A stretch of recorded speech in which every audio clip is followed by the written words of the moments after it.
നമസ്കാരം. ഞാൻ Glarmina, academic counsellor, IGNOU RC Cochin 1400. ഇന്നത്തെ നമ്മുടെ class BPCC 132 introduction to social psychology. അപ്പം ഇതിൽ 5 ബ്ലോക്സ് ആണുള്ളത്. അതിനകത്ത് ഫസ്റ്റ് ബ്ലോക്ക് നമ്മൾ കവർ ചെയ്ത് കഴിഞ്ഞു. സെക്കൻഡ് ബ്ലോക്കാണ് ഇൻഡിവിജ്വൽ ലെവൽ പ്രോസസ്സസ്. അതിൽ ആദ്യത്തെ 2 യൂണിറ്റ്സ് കഴിഞ്ഞു. Unit 2 and 3 about social cognition. ഇന്ന് നമ്മൾ കവർ ചെയ്യുന്നത് യൂണിറ്റ് 4ഉം 5ഉം, ആറ്റിറ്റ്യൂഡ് ആൻഡ് ആറ്റിറ്റ്യൂഡ് ചേഞ്ചും ആൻഡ് ആറ്റിറ്റ്യൂഡ് ആൻഡ് ബിഹേവിയർ. ഇങ്ങനെ യൂണിറ്റ് 4ഉം 5ഉം ആണ് ഇന്ന് നമ്മൾ കവർ ചെയ്യുന്നത്. അപ്പം എന്താണ് ആറ്റിറ്റ്യൂഡ്, എങ്ങനെയാണ് ആറ്റിറ്റ്യൂഡ് മാറുന്നത്? ആറ്റിറ്റ്യൂഡ് എന്ന് പറയുമ്പോൾ നമ്മളുടെ ഒരു മനോഭാവം എന്ന് പറയുന്നത് എങ്ങനെയാണ് അത് ഫോം ചെയ്യുന്നത്, എങ്ങനെയാണ് അതിനകത്ത് മാറ്റങ്ങൾ സംഭവിക്കുന്നത് എന്നുള്ളതാണ് നമ്മളുടെ ഈ യൂണിറ്റിൽ വരുന്നത്. അപ്പം ആറ്റിറ്റ്യൂഡ് എന്ന് പറയുമ്പോൾ it is generally use to explain നമ്മളുടെ ഫീലിങ്സ്, നമ്മളുടെ ഒരു ഫീലിങ്സ് അല്ലെങ്കിൽ നമ്മുടെ ചിന്തകൾ, നമ്മുടെ ബിഹേവിയർ, ഇതൊക്കെ എക്സ്പ്ലെയിൻ ചെയ്യുന്ന ആ ഒരു ജനറൽ ടേമാണ് നമ്മൾ ആറ്റിറ്റ്യൂഡ് എന്ന് പറയുന്നത്. For example, I don't like Rohan. എനിക്ക് റോഹനെ ഇഷ്ടമല്ല. എനിക്ക് പെറ്റെന്ന് പറയുമ്പം എനിക്ക് ഡോഗ്സിനെ പറ്റിയിട്ടുള്ള ഒരു പോസിറ്റീവ് ഓർ നെഗറ്റീവ് ഫീലിങ്സ് അല്ലെങ്കിൽ ഐഡിയാസ് എന്താണെന്നുള്ളത്. അല്ലെങ്കിൽ ആനന്ദ് ആസ് എ കൊളീഗ് ആനന്ദിന് ഒരു ആറ്റിറ്റ്യൂഡ് പ്രോബ്ലം ഉണ്ട്. അതുപോലെ I favour capital punishment for sexual offences. I favour atomic non പ്രൊളിഫറേഷൻ at the global level. അപ്പം ഇതെല്ലാം കാണിക്കുന്നത് എൻ്റെ ഒരു വ്യക്തിയോടോ അല്ലെങ്കിൽ ഒരു ഈവൻറ്റിനോടോ ഒരു സിറ്റുവേഷനോടോ ഒരു ഉള്ള ഒരു മനോഭാവത്തെയാണ് കാണിക്കുന്നത്. അപ്പം എങ്ങനെയാണ് ഇത് ഫോം ചെയ്യുന്നത്, എന്താണ് ഇതിനെ പറ്റിയിട്ട് നമ്മൾ കൂടുതൽ മനസ്സിലാക്കുകയാണ് ചെയ്യുന്നത്. അപ്പം ഇതിൻ്റെ ഒരു ഡെഫിനേഷൻ നോക്കാം. ഗോർഡൺ ആൽപോർട്ടിൻ്റെ ഡെഫിനേഷനാണ്. നമ്മൾ എക്സാം പോയിന്റ് ഓഫ് വ്യൂവിൽ നമ്മൾ എപ്പോഴും ഒരു ഏതാണോ നമ്മൾ പഠിക്കുന്ന വിഷയം അതിൻ്റെ ഒരു ഡെഫിനേഷൻ നമ്മൾ കൃത്യമായിട്ട് പഠിച്ചിരിക്കണം. ആരാണ് ആ ഡെഫിനേഷൻ കൊണ്ടുവന്നത്, ഏത് വർഷമാണ് ആ ഡെഫിനേഷൻ വന്നത്. സോ ഗോർഡൺ ആൽപോർട്ട് പറയുന്ന അനുസരിച്ച് ആറ്റിറ്റ്യൂഡ് എന്ന് പറയുന്നത് it's a mental and neural state of readiness organised through experience exerting a directive or dynamic influence upon the individual's response to all objects and situations with which it is related. അപ്പോൾ ഇതിൽ നമ്മൾ ആ points എടുക്കുകയാണെങ്കിൽ attitude എന്ന് പറയുന്നത് ഒരു mental and neural States of readiness ആണ്. അതായത് എനിക്ക് ഒരു വ്യക്തിയോടുള്ള എൻ്റെ മനോഭാവം അത് തികച്ചും എൻ്റെ പേഴ്സണൽ അഫെയർ ആണ്. ഞാനിപ്പോൾ ആ വ്യക്തിയെടുത്ത് നന്നായി പെരുമാറുന്നുണ്ടോ മോശമായി പെരുമാറുന്നുണ്ടോ എന്നുള്ളത് വേറെ ഒരു വിഷയമാണ്. അത് ഡയറക്റ്റ് ആയിട്ട് മറ്റുള്ളവർക്ക് എൻ്റെ ഒരു ആറ്റിറ്റ്യൂഡ് ഒബ്സർവ് ചെയ്യാനോ മെഷർ ചെയ്യാനോ പറ്റണമെന്നില്ല. ഓക്കെ, സോ ഇതൊരു mental and neural state of readiness ആണ്. സോ ഇറ്റ് ഈസ് പ്യുവർലി ഒരു പേഴ്സണൽ അഫെയർ ആണെന്ന് ആദ്യം മനസ്സിലാക്കുക. ആൻഡ് എങ്ങനെയാണ് ഈ ആറ്റിറ്റ്യൂഡ് ഡെവലപ്പ് ചെയ്യുന്നത്? ആറ്റിറ്റ്യൂഡ് പൊതുവേ നമ്മൾ പറയുമ്പോൾ ജനറ്റിക് ഫാക്ടേഴ്സിനേക്കാൾ കൂടുതൽ എൻവയോൺമെന്റൽ ഫാക്ടേഴ്സ് ആണ് ആറ്റിറ്റ്യൂഡിനെ ഇൻഫ്ലുവൻസ് ചെയ്യുന്നത്. അപ്പം ആറ്റിറ്റ്യൂഡ് എന്ന് പറയുന്നത് it's acquired or organised through experience. അപ്പം എനിക്ക് ഈ ഗ്രൂപ്പുമായിട്ട്, ഈ ഒരു കാറ്റഗറി ഓഫ് പീപ്പിളുമായിട്ടുള്ള എൻ്റെ നിരന്തരമായ അനുഭവത്തിൽ നിന്നാണ് എനിക്ക് ആ ഒരു ഗ്രൂപ്പിനോട് ഒരു നെഗറ്റീവ് ആറ്റിറ്റ്യൂഡ് ഉണ്ടായത് അല്ലെങ്കിൽ ഒരു പോസിറ്റീവ് ആറ്റിറ്റ്യൂഡ് ഉണ്ടായത്. അപ്പം ആറ്റിറ്റ്യൂഡ് എന്ന് പറയുന്നത് അക്വയർ ചെയ്യുന്ന അല്ലെങ്കിൽ അത് ഡെവലപ്പ് ചെയ്യുന്നത് ത്രൂ എക്സ്പീരിയൻസ് ആണ്. This indicates that the genesis of attitudes we form about various people, issues, events and situations lies in the experiences that we have in our families, neighborhood, peer groups, workplace and larger society. Okay. Then അടുത്ത ഡെഫിനിഷന്റെ അടുത്ത ഭാഗത്തിൽ പറയുന്നത് attitude exerts A directive or dynamic influence upon the individuals responses. അപ്പം എൻ്റെ ഒരു attitude എന്താണോ അതനുസരിച്ചിട്ടായിരിക്കും എൻ്റെ future responses towards that people, issues, events or situations. അപ്പം എൻ്റെ ആറ്റിറ്റ്യൂഡ് അനുസരിച്ചിട്ട് ഞാൻ അവരോടുള്ള പെരുമാറ്റത്തിൽ ആറ്റിറ്റ്യൂഡാണ് ശരിക്കും നമ്മളെ ആ ഒരു പെരുമാറ്റത്തിലേക്ക് ഗൈഡ് ചെയ്യുന്നത്. അല്ലെങ്കിൽ നമ്മൾ ഇന്ന രീതിയിൽ ആ വ്യക്തികളുടെ അടുത്ത് ഇവൻ പെരുമാറും എന്ന് പ്രെഡിക്റ്റ് ചെയ്യാൻ പറ്റുന്നത് ഈ ഒരു ആറ്റിറ്റ്യൂഡിന്റെ വെളിച്ചത്തിലാണ്. Okay, so thus attitude refers to an individual specific state of mind. അപ്പൊ എൻ്റെ മാത്രമാണ്, എൻ്റെ പേഴ്സണൽ അഫെയർ ആണ് എൻ്റെ ആറ്റിറ്റ്യൂഡ് എന്ന് പറയുന്നത്. Through which he expresses his opinions and feelings towards some conditions, things, events and persons in his social environment. For example, attitude towards widow remarriage. അപ്പം എനിക്ക് ആ വിഡോ റീമാരേജ് എന്ന് കേൾക്കുമ്പോൾ, അതിനെക്കുറിച്ച് ഞാൻ ചിന്തിക്കുമ്പോൾ എനിക്ക് ഉണ്ടാവുന്ന ഒരു ഫീലിംഗ് എന്താണ്, അതിനനുസരിച്ചിട്ട് എനിക്ക് ഉണ്ടാവുന്ന ഒരു ആറ്റിറ്റ്യൂഡ് എന്താണ്, അതിനെ വെച്ച് ചിന്തിക്കുമ്പോൾ എനിക്ക് മനസ്സിൽ തോന്നുന്ന ഒരു ഫീലിംഗ് എന്താണ്, ഒരു പോസിറ്റീവ് ഫീലിംഗ് ആണോ നെഗറ്റീവ് ഫീലിംഗ് ആണോ, അതനുസരിച്ചിട്ട് എനിക്ക് ആ ഒരു കോൺസെപ്റ്റിനോട് എനിക്ക് പോസിറ്റീവ് ആയിട്ടുള്ള ആറ്റിറ്റ്യൂഡാണ് നെഗറ്റീവ് ആയിട്ടുള്ള ആറ്റിറ്റ്യൂഡാണ്. Okay, okay. അപ്പോൾ ഇത് തികച്ചും എൻ്റെ വ്യക്തിപരമായ ഒരു അഫെയർ ആയിട്ട് നമ്മൾ ഇതിനെ മനസ്സിലാക്കുക. Then structure of attitude. അപ്പോൾ ആറ്റിറ്റ്യൂഡിൻ്റെ ഒരു സ്ട്രക്ചർ അല്ലെങ്കിൽ കമ്പോണൻസ് പറയുമ്പം ആദ്യം നമ്മളിത് ഡെവലപ്പ് ചെയ്ത സമയത്ത് ആറ്റിറ്റ്യൂഡ് എന്ന് പറയുന്നത് എങ്ങനെ മനുഷ്യർ ഒരു സാഹചര്യത്തിൽ പെരുമാറും എന്നുള്ളൊരു ലേൺഡ് പ്രീ ഡിസ്പോസിഷൻ ആയിരുന്നു ടു റെസ്പോണ്ട്. അപ്പോൾ അതൊരു വൺ ഡയമെൻഷണൽ പെർസ്പെക്റ്റീവിലായിരുന്നു ആദ്യം ആറ്റിറ്റ്യൂഡിനെ നമ്മൾ മനസ്സിലാക്കിയത്. കുറച്ചുകൂടി കഴിഞ്ഞപ്പോൾ, അതായത് ഒരു എസൻസ് ഓഫ് ആറ്റിറ്റ്യൂഡ് എന്ന് പറഞ്ഞാൽ person's intensity of feelings towards some object. അപ്പോൾ ഒരു ഒബ്ജക്റ്റിനോടോ അല്ലെങ്കിൽ സിറ്റുവേഷനോടോ ഒരു വ്യക്തിയോടോ ഒന്ന് നമ്മളുടെ ഒരു ഇന്റൻസ് ആയിട്ടുള്ള ഒരു ഫീലിംഗ്, അതിനെയായിരുന്നു നമ്മൾ ആറ്റിറ്റ്യൂഡ് എന്ന് മനസ്സിലാക്കിയത്. അടുത്ത ഒരു ഡെവലപ്മെന്റ് അതിനകത്ത് വന്നത് ഇത് ഒരു 2 ഡയമെൻഷണൽ ആസ്പെക്ട് ആണെന്ന് പറഞ്ഞു. അതായത് ഇതിന് ഒരു എഫക്റ്റീവ് കമ്പോണന്റ് ഉണ്ട്, ഒരു കോഗ്നിറ്റീവ് കമ്പോണന്റ് ഉണ്ട്. അപ്പോൾ കോഗ്നിറ്റീവ് കമ്പോണന്റ് എന്ന് പറയുമ്പം ഈ ഒരു വിഡോ റീമാരേജ് എന്ന് പറയുമ്പോൾ എനിക്ക് എന്താണ് എൻ്റെ ഒരു ധാരണ എന്താണ് വരുന്നത്, അല്ലെങ്കിൽ എൻ്റെ ഒരു വിശ്വാസം എന്താണ് ഇതുമായിട്ട് കണക്ട് ചെയ്തിട്ട്. സോ ബിലീഫ് എന്താണെന്നുള്ളതാണ് കോഗ്നിറ്റീവ് കമ്പോണന്റ് വരുന്നത്. അപ്പൊ ആ ബിലീഫിനനുസരിച്ചിട്ട് ഞാൻ ഈ ഒരു ആസ്പെക്ടിനോട് ഫോർ ആയിട്ടാണ് ഓർ നെഗറ്റീവ് എഗൻസ്റ്റ് ആയിട്ടാണ് നിൽക്കുന്നത് എന്നുള്ളതാണ് എഫക്റ്റീവ് കമ്പോണന്റ് വരുന്നത്. സോ ഇതിനകത്ത് 2 ഡയമെൻഷൻസ് പറഞ്ഞ effective component and cognitive component. ഇപ്പൊ നിലവിൽ വന്നിരിക്കുന്നത് 3 ഡയമെൻഷൻസിലാണ് ഈ സ്ട്രക്ചർ ഓഫ് ആറ്റിറ്റ്യൂഡ് പറയുന്നത്. അപ്പം അതിൽ ഫസ്റ്റ് വരുന്നത് അഫക്റ്റീവ് കമ്പോണന്റ്, അതായത് affective component, second cognitive component, and third behavioral component. So ഈ ഒരു അപ്രോച്ച് നമ്മൾ ABC ഓഫ് ആറ്റിറ്റ്യൂഡ് എന്നാണ് പറയാം. അപ്പോൾ ഫോർ എക്സാമ്പിൾ ഇപ്പം നമ്മൾ ഇവിടെ ഈ ഒരു കേസിൽ പറയുമ്പം ഞാൻ വിഡോ റീമാരേജിനെ കുറിച്ചിട്ടുള്ള എൻ്റെ ഒരു ചിന്ത എന്താണ്, കോഗ്നിഷൻ, ആ ചിന്തയ്ക്ക് അനുസരിച്ച് എൻ്റെ ഒരു ഫീലിംഗ് എന്താണ്, സോ ദാറ്റ് ഇസ് അഫക്റ്റ്. ഈ അഫക്റ്റിനനുസരിച്ച് ഞാൻ ഏത് രീതിയിൽ റെസ്പോണ്ട് ചെയ്യുന്നു ഓർ ബിഹേവ് ചെയ്യുന്നു. സോ അപ്പൊ ആ ഒരു ബിഹേവിയറൽ കണ്ടന്റ് കൂടി ഈ ആറ്റിറ്റ്യൂഡിൽ വരുന്നുണ്ടെന്നുള്ളതാണ് ഇപ്പൊ ലേറ്റസ്റ്റ് ഒരു കോൺസെപ്റ്റിൽ വരുന്നത്. അതുപോലെ വേറൊരു എക്സാമ്പിൾ പറയണം. Four example a person who is scared of snakes. അപ്പൊ സ്കെയർ ചെയ്യാന്ന് പറയുമ്പോൾ എന്താ ഒരു എഫക്റ്റ് എന്താ വരുന്നത്, ഒരു ഫീലിംഗ് എന്താ, ഒരു നെഗറ്റീവ് ഫീലിംഗ് ആണ് വരുന്നത്. So the person screams and runs away when they see a snake. ഇപ്പൊ ഒരു സ്നേക്കിനെ കാണുമ്പോൾ ഇയാള് ഓടിപ്പോവാണ് അവിടെ ചെയ്യുന്നത്. സോ അതാണ് ഒരു ബിഹേവിയറൽ റെസ്പോൺസ് എന്ന് പറയുന്നത്. And the persons believes that the snakes are poisonous and are therefore dangerous. അതാണ് അതിൻ്റെ ഒരു കോഗ്നിറ്റീവ് കമ്പോണന്റ്, അല്ലെങ്കിൽ ഒരു അറിവ് എന്ന് പറയുന്നത് ആ ഒരു രീതിയിലാണ് വരുന്നത്. അപ്പൊ സ്നേക്സ് പോയിസണസ് ആണ്, അതുകൊണ്ട് തന്നെ ഡേഞ്ചറസ് ആണെന്ന് എനിക്കറിയാം. അതുകൊണ്ട് ഞാൻ സ്നേക്സിനെ പേടിക്കുന്നത് കൊണ്ട് തന്നെ ഞാൻ ഈ രീതിയിൽ ബിഹേവ് ചെയ്യുന്നു. Okay. So cognitive component, then effective component, അതനുസരിച്ചിട്ട് ബിഹേവിയറൽ കമ്പോണന്റ്. അപ്പൊ ഈ 3 കമ്പോണൻസ് ആണ് ആറ്റിറ്റ്യൂഡിൽ വരുന്നതെന്നാണ് ഇപ്പോഴത്തെ ലേറ്റസ്റ്റ് നോളജ് പറയുന്നത്. ദെൻ അപ്പോൾ നമുക്കറിയാം ഈ 3 കമ്പോണൻസും പറയുമ്പോൾ നമ്മൾ ഡിസ്റ്റിങ്ക്റ്റ് ആണെങ്കിലും അത് ഒരു ഇന്റഗ്രേറ്റഡ് ആയിട്ടാണ് വർക്ക് ചെയ്യുന്നത്. അപ്പം ഒന്ന് എൻ്റെ ചിന്ത, എനിക്ക് ഒരു ചിന്ത വരുന്നു, ചിന്തയ്ക്ക് അനുസരിച്ച് എനിക്കൊരു ഫീലിംഗ് ഫോർ ഓർ എഗെയിൻസ്റ്റ് വരുന്നു, അതിനനുസരിച്ച് ഞാൻ ബിഹേവ് ചെയ്യുന്നു. അപ്പൊ ഇത് 3ഉം ഒരു ഇന്റഗ്രേറ്റഡ് ഓർ ഇന്റർ റിലേറ്റഡ് ലെവലിലാണ് ഇത് വരുന്നത്. അപ്പം ഇതിൽ എന്തെങ്കിലും ഇപ്പൊ ഞാൻ ചിന്തിച്ച പോലെയല്ല ഞാൻ പെരുമാറുന്നത്, അങ്ങനത്തെ എന്തെങ്കിലും ഇഷ്യൂസ് വരുമ്പോഴാണ് നമുക്ക് കോഗ്നിറ്റീവ് ഡിസണൻസ് എന്ന് പറയാം, അല്ലെങ്കിൽ ഇൻകോൺഗ്രുവൻസ് നമുക്ക് ഫീൽ ചെയ്യാം. Okay. So if A person has A negative attitude towards polythene bag എന്ന് പറയുമ്പോൾ he or she will search for information supporting his view that polythene bags are dangerous to the environment. He or she will dislike the consumer goods that are packed in the polythene bags. Furthermore, he or she himself or herself will not use polythene bags. അതാണ് ഒരു behavioural component അവിടെ വരുന്നത്. So in this way the attitude structure remains consistent and each of these components influence other two, and therefore changes in one component attitude leads to the changes in other component. അപ്പോൾ ഒന്നില് ഒരു change വന്നാൽ അത് അടുത്ത ഒരു കമ്പോണന്റിനെ effect ചെയ്യുന്നുള്ളത് നമ്മൾ മനസ്സിലാക്കുക. So these are the 3 components of attitude. Then attitude പറയുമ്പോൾ നമുക്ക് 2 രീതിയിലാണ്, ഡിഫറെന്റ് 2 ടൈപ്സ് ഓഫ് ആറ്റിറ്റ്യൂഡ്സ് പറയുന്നുണ്ട്. ഒന്ന് explicit attitude and other one is implicit attitude.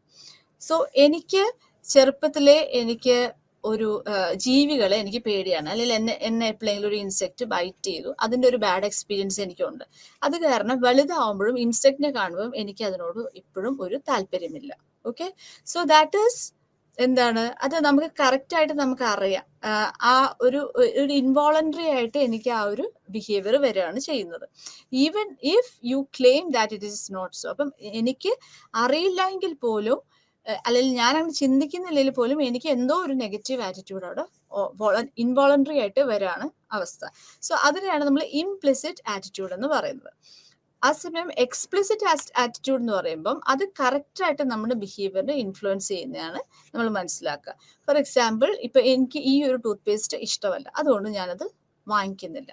അല്ലെങ്കിൽ ഈ ഒരു ടൂത്ത് പേസ്റ്റ് എനിക്ക് ഇഷ്ടമാണ്, അതുകൊണ്ട് ഞാൻ ഇതാണ് വാങ്ങിക്കുന്നത്. So that's clear. അത് മറ്റുള്ളവർക്കും അത് വളരെ എവിഡൻ്റ് ആണ്, എന്തുകൊണ്ടാണ് അല്ലെങ്കിൽ എന്താണ് ഇതിൻ്റെ റീസൺ എന്നുള്ളത് ക്ലിയർ ആയിട്ട് മനസ്സിലാവും. So that is explicit attitude.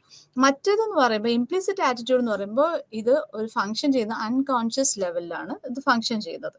Okay, ഇപ്പം മെന്നും വിമനും രണ്ടുപേരും ബിസിനസ്സിൽ നല്ലവരാണെന്ന് നമ്മൾ പറയുന്നു, രണ്ടുപേരും മിടുക്കരാണ് മെന്നും വിമനും. പക്ഷേ എങ്കിൽ പോലും ഞാനൊരു ബിസിനസ് ചെയ്യാൻ പോകുമ്പോൾ ഞാൻ അറിയാതെ തന്നെ ഞാൻ മെന്നുമായിട്ട് അസോസിയേറ്റ് ചെയ്യാനായിട്ട് ശ്രമിക്കുന്നു. അപ്പം എവിടെയോ ഞാൻ അങ്ങനെ പറഞ്ഞെങ്കിൽ പോലും ഇല്ല, എനിക്ക് ഇൻവോളണ്ടറി ആയിട്ട് തന്നെ എൻ്റെ ഒരു ആറ്റിറ്റ്യൂഡ് വരുമ്പോൾ, എൻ്റെ ഒരു ഡിസിഷൻ മേക്കിംഗ് വരുമ്പോൾ ഞാൻ മെന്നിനെയാണ് ചൂസ് ചെയ്യുന്നത് എന്നുള്ളതാണ്. ഓക്കെ, അപ്പം പക്ഷെ നമ്മളിത് ഡയറക്റ്റ് ചോദിക്കുമ്പോൾ ഇല്ല, എനിക്കതിന് പ്രത്യേകിച്ച് ഒരു ആറ്റിറ്റ്യൂഡ് ഇല്ല എന്നാണ് നമ്മൾ പറയുക, അല്ലെങ്കിൽ ഞാനത് അവെയർ ആയിട്ടല്ല ഞാൻ ചെയ്തതെന്ന് പറയും. സോ ഇൻവോളണ്ടറി ആയിട്ടാണ് അത്തരത്തിലുള്ള ആറ്റിറ്റ്യൂഡ് വരുന്നത്. So these are the two types of attitude, implicit attitude and explicit attitude.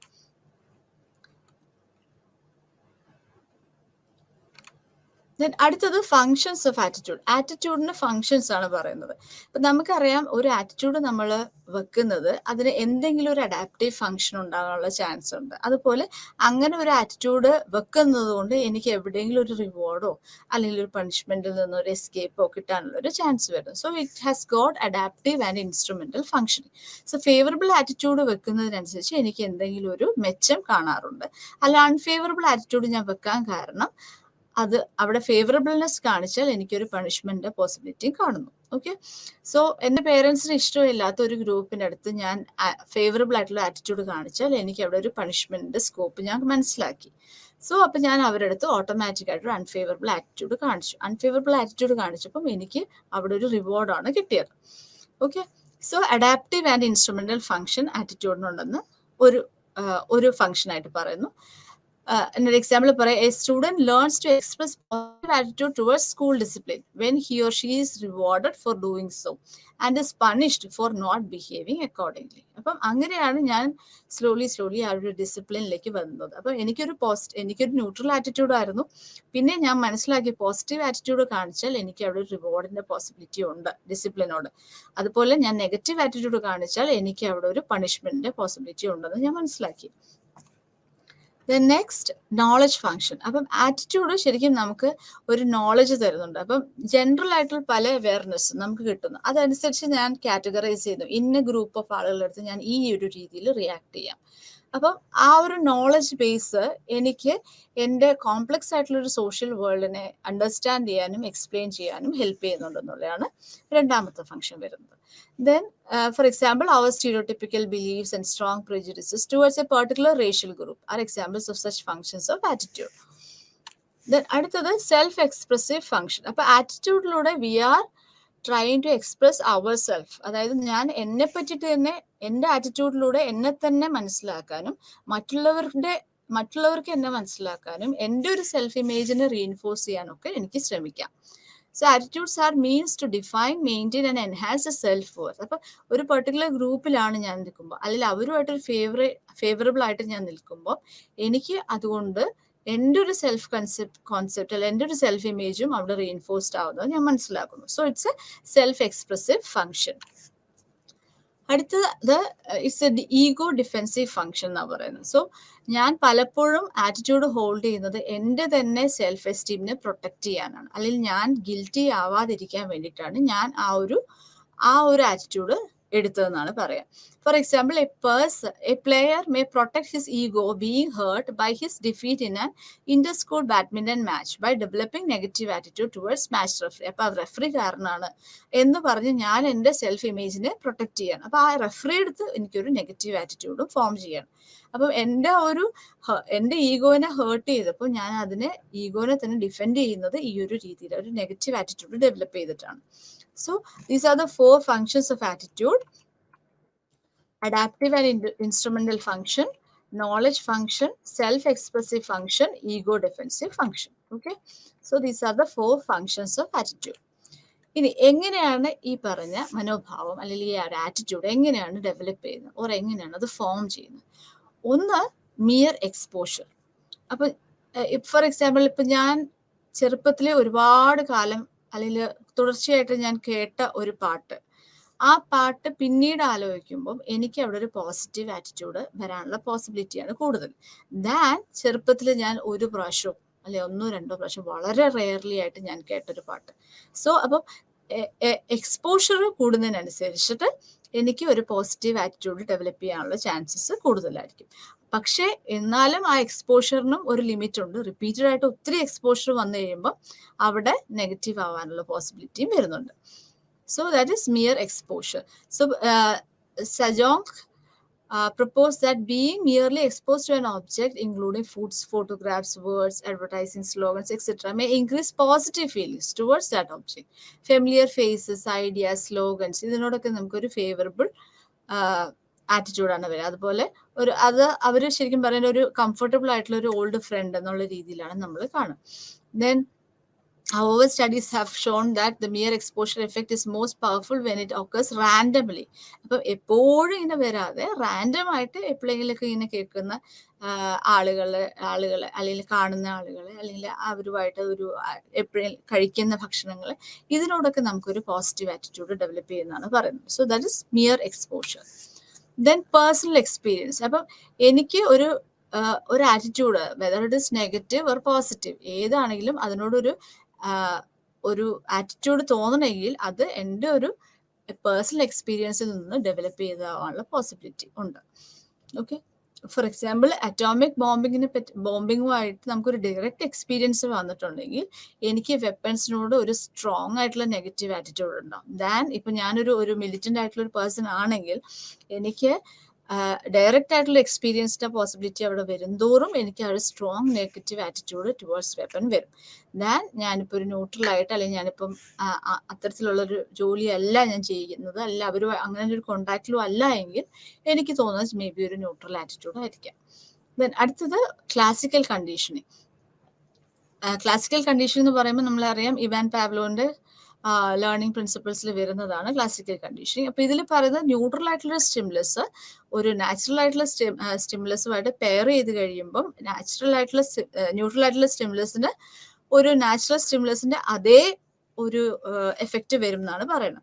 Four example ഇപ്പം ആഡുകൾ, ഇപ്പം ഫോർ എക്സാമ്പിൾ ഇപ്പം നമ്മൾ ഒരു മിക്സി എന്ന് പറയുമ്പോൾ നമുക്ക് ആ മിക്സിക്ക് പ്രത്യേകിച്ച് ഒരു ന്യൂട്രൽ ആയിട്ടുള്ള ഒരു എലമെന്റ് ആണ് മിക്സി എന്ന് പറയുമ്പോൾ. പക്ഷെ ആ മിക്സിയുടെ ആഡിൽ എൻ്റെ ഒരു ഫേവറേറ്റ് ആയിട്ടുള്ള ഒരു ആക്ട്രസ് അല്ലെങ്കിൽ ഒരു ആക്ടറാണ് അവിടെ വരുന്നതെങ്കിൽ എനിക്ക് ഈ ഒരു മിക്സി എന്ന് പറയുമ്പം എനിക്ക് ആ മിക്സിയോട് തന്നെ ഒരു പോസിറ്റീവ് ആറ്റിറ്റ്യൂഡ് ഡെവലപ്പ് ചെയ്യുന്നു. അപ്പോൾ ഒരു ന്യൂട്രൽ ആയിരുന്നു, പക്ഷെ ഇതുമായിട്ട് അസോസിയേറ്റ് ചെയ്തിരുന്ന എനിക്ക് ഓൾറെഡി ഇഷ്ടമുള്ളൊരു കാര്യമാണ്, അത് ഇഷ്ടമുള്ള ഒരു വ്യക്തിയാണെങ്കിൽ അങ്ങനെ എനിക്ക് ആ ഒരു positive attitude towards that mixie develop ചെയ്യുന്നു. അല്ലെങ്കിൽ ഇപ്പം പാവ്ലോവിന്റെ എക്സ്പെരിമെന്റിൽ പറയുന്നുണ്ടല്ലോ, ഇപ്പം ബെല്ല് എന്ന് പറയുന്നത് വളരെ ന്യൂട്രൽ ആയിട്ടുള്ള ഒരു സ്റ്റിമുലസ് ആയിരുന്നു, ഫുഡ് അവിടെ ഒരു നാച്ചുറൽ സ്റ്റിമുലസ് ആയിരുന്നു. പക്ഷെ ഈ ബെല്ലും ഫുഡോട് കൂടെ അസോസിയേറ്റ് ചെയ്തപ്പോൾ പിന്നെ ബെല്ല് വന്നപ്പോഴേ ഡോഗ് സെലൈവേറ്റ് ചെയ്തു. അതുപോലെ ലിറ്റിൽ ആൽബർട്ടിന്റെ എക്സ്പെരിമെന്റിൽ പറയുന്നുണ്ട് റാറ്റ് എന്ന് പറയുന്നത് വളരെ ന്യൂട്രൽ ആയിട്ടുള്ള ലിറ്റിൽ ആൽബർട്ടിന്റെ കൂടെ കളിച്ച പോലെ അങ്ങനെയായിരുന്നു. പക്ഷെ ഈ റാറ്റ് എപ്പോൾ വരുന്നു ആ സമയത്ത് ഒരു ഹാമർ വെച്ചിട്ട് എവിടെയോ അടിക്കുന്ന ഒരു ശബ്ദം കേൾക്കുക. അപ്പൊ ആ ലൗഡ് നോയ്സിനോട് നെഗറ്റീവ് ആറ്റിറ്റ്യൂഡ് വന്നു, ഓൾറെഡി ഉണ്ട്. അപ്പൊ ആ ആറ്റിറ്റ്യൂഡ് ഈ റാറ്റിന്റെ അടുത്തേക്ക് ഡെവലപ്പ് ചെയ്യാണ് ചെയ്യുന്നത്. സോ ഇങ്ങനെയാണ് പല ആറ്റിറ്റ്യൂഡ്സും ഡെവലപ്പ് ചെയ്യുന്നതെന്നാണ് ക്ലാസിക്കൽ കണ്ടീഷൻ പ്രിൻസിപ്പിളിൽ പറയുന്നത്. Next is operant conditioning. ഇപ്പം ഇത് കൂടുതലും വരുന്നത് സോഷ്യലൈസേഷൻ ലെവലിൽ നമ്മൾ നോക്കുമ്പോൾ, ഇപ്പം കുട്ടികളുടെ അടുത്ത് പറയാണ് ഇപ്പം നമ്മൾക്ക് ഫേവറബിൾ അല്ലാത്ത ഒരു നൈബർഹുഡാണ് നമുക്കുള്ളതെന്ന് വെക്കുക. ഇപ്പൊ കുട്ടിയെ സംബന്ധിച്ചോളം ആ നൈബേഴ്സ് വളരെ ന്യൂട്രലാണ്. പക്ഷെ കുട്ടി ആ നൈബറിന്റെ അടുത്ത് ചിരിച്ചു സംസാരിച്ച് കഴിയുമ്പോഴേക്കും പേരൻസ് വന്നിട്ട് കുട്ടിയുടെ അടുത്ത് പറയും, വേണ്ട നീ അവരുടെ അടുത്ത് സംസാരിക്കരുത്, അടി കിട്ടും എന്ന് പറഞ്ഞിട്ട് വഴക്ക് പറയുന്നു, അല്ലെങ്കിൽ അങ്ങനെ ഒരു പണിഷ്മെന്റ് കൊടുക്കുന്നു. അതിൽ നിന്ന് കുട്ടി ഡെവലപ്പ് ചെയ്യുന്ന ഒരു ബിഹേവിയർ എന്ന് പറയുമ്പോൾ അവരോട് നെഗറ്റീവ് ആറ്റിറ്റ്യൂഡ് കാണിക്കാം, അല്ലെങ്കിൽ ആ ഒരു നൈബേഴ്സിൻ്റെ അടുത്ത് നമ്മൾ നെഗറ്റീവ് ആറ്റിറ്റ്യൂഡ് കാണിക്കാം. അപ്പം നെഗറ്റീവ് ആറ്റിറ്റ്യൂഡ് കാണിച്ചു കഴിയുമ്പോഴേക്കും കുട്ടിക്ക് അവിടെ റിവാർഡ് കിട്ടും. ഞാൻ പറഞ്ഞ പോലെ തന്നെ മിടുക്കി, നീ മിണ്ടിയില്ലല്ലോ, അവരോട് മിണ്ടിയില്ലല്ലോ, നന്നായി, അവരുടെ അടുത്ത് മിണ്ടണ്ട, അവർ കൊള്ളില്ലാത്ത ആൾക്കാരാണ് കേട്ടോ, നമ്മളാണ് നല്ലത് എന്ന് പറയുമ്പം കുട്ടിക്ക് ഗ്രാജുവലായിട്ട് കുട്ടിക്ക് കിട്ടുകയാണ്, ആ ഒരു റിവാർഡ് അവിടെ കുട്ടിക്ക് കിട്ടും. ഇപ്പൊ റിവാർഡ് കിട്ടിക്കഴിയുമ്പോൾ there are chances for them to repeat that same behaviour. Punishment വരുമ്പോൾ the chances is becoming less എന്നുള്ളതാണ്. സോ അതാണ് ഓപ്പറന്റ് കണ്ടീഷൻ പ്രിൻസിപ്പിൾ പറയുന്നത്. അടുത്തത് ഒബ്സർവേഷൻ ലേണിംഗ്. ഒബ്സർവേഷൻ ലേണിംഗ് എന്ന് പറയുമ്പോൾ നമുക്കറിയാം, സിംപ്ലി ഇമിറ്റേറ്റിംഗ് അതേഴ്സ് ബിഹേവിയർ. മറ്റുള്ളവർ ഏത് ബിഹേവിയർ കാണിക്കുന്നു അതേ ബിഹേവിയർ ഞാനും കാണിക്കുന്നു. ഞാൻ അവരോട് മിണ്ടാണ്ട് നിൽക്കുന്നു, അപ്പം എൻ്റെ കുഞ്ഞും അവരോട് മിണ്ടാതിരിക്കുന്നു. അപ്പം ഞാൻ അവരോട് സ്നേഹത്തിൽ പെരുമാറുന്നു, എൻ്റെ കുഞ്ഞും അത് കണ്ട് സ്നേഹത്തിൽ അവരോട് പെരുമാറുന്നു. So that is observational learning. അതുകൂടാതെ ജനറ്റിക് ഫാക്ടേഴ്സും പറയുന്നുണ്ട്. ജനറ്റിക് ഫാക്ടേഴ്സ് പക്ഷെ അത്രയും പ്രോമിനന്റ് ആയിട്ട് ജനറ്റിക് ഫാക്ടേഴ്സ് ഇല്ല എന്നാണ് പറയുന്നത്. പക്ഷെ എന്നാലും ഇപ്പോൾ ഐഡന്റിക്കൽ ട്വിൻസിനെ വെച്ച് നോക്കുമ്പോൾ, ഫ്രട്ടേണൽ ട്വിൻസിനെ വെച്ച് നോക്കുമ്പോൾ ഐഡന്റിക്കൽ ട്വിൻസിന് ഒരു സിമിലർ ആറ്റിറ്റ്യൂഡ് കാണിക്കുന്നു. അതുപോലെ റേഡ് എപ്പാർട്ടും റേഡ് ടുഗെദർ നോക്കുമ്പോഴും ഈ റേഡ് ടുഗെദറിന്റെ കേസിൽ സിമിലർ ആറ്റിറ്റ്യൂഡ് കാണിക്കുന്നു. അപ്പൊ ഇതൊക്കെ കാണിക്കുന്നത് ഒരു ജനറ്റിക് ഡിഫറൻസസ് ആണ്, ജനറ്റിക് ഇൻവോൾവ്മെന്റ് ആണ് ഇതിനകത്ത് പറയുന്നത്. Okay, so these are some of the factors that affect attitude formation. ഒന്നുകൂടി നോക്കാം.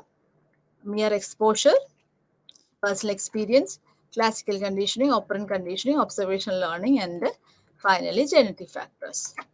ഇനി എങ്ങനെയാണ് ഇതുപോലെ ഫോം ചെയ്ത ഒരു ആറ്റിറ്റ്യൂഡ് എങ്ങനെയാണ് മാറുന്നത്? ഇപ്പൊ എനിക്ക് ഒരു വളരെ ന്യൂട്രൽ ആയിട്ടുള്ള ഒരു അഭിപ്രായം, അല്ലെങ്കിൽ വളരെ നെഗറ്റീവ് ആയിട്ടുള്ള ഒരു അഭിപ്രായമായിരുന്നു ഒരു സോഷ്യൽ ആക്ടിവിസം എന്ന് പറയുമ്പോൾ. പക്ഷേ വൺസ് എനിക്ക് അങ്ങനെ ഒരു സിറ്റുവേഷൻ ഫേസ് ചെയ്യേണ്ടി വന്നപ്പം എന്നെ സപ്പോർട്ട് ചെയ്തത് മുഴുവൻ ഈ സോഷ്യൽ ആക്ടിവിസ്റ്റ് ആയിരുന്നു. അങ്ങനെ വന്നപ്പോഴാണ് ഞാൻ മനസ്സിലാക്കുന്നത് ഇവർ എനിക്ക് എത്രത്തോളം ഫേവറബിൾ ആയിട്ട് നിൽക്കുന്നു, ഇവരോട് എത്രത്തോളം ഫേവറബിൾ ആയിട്ടുള്ള ആറ്റിറ്റ്യൂഡ് വരണമെന്ന് ഞാൻ മാറ്റി ചിന്തിച്ചു.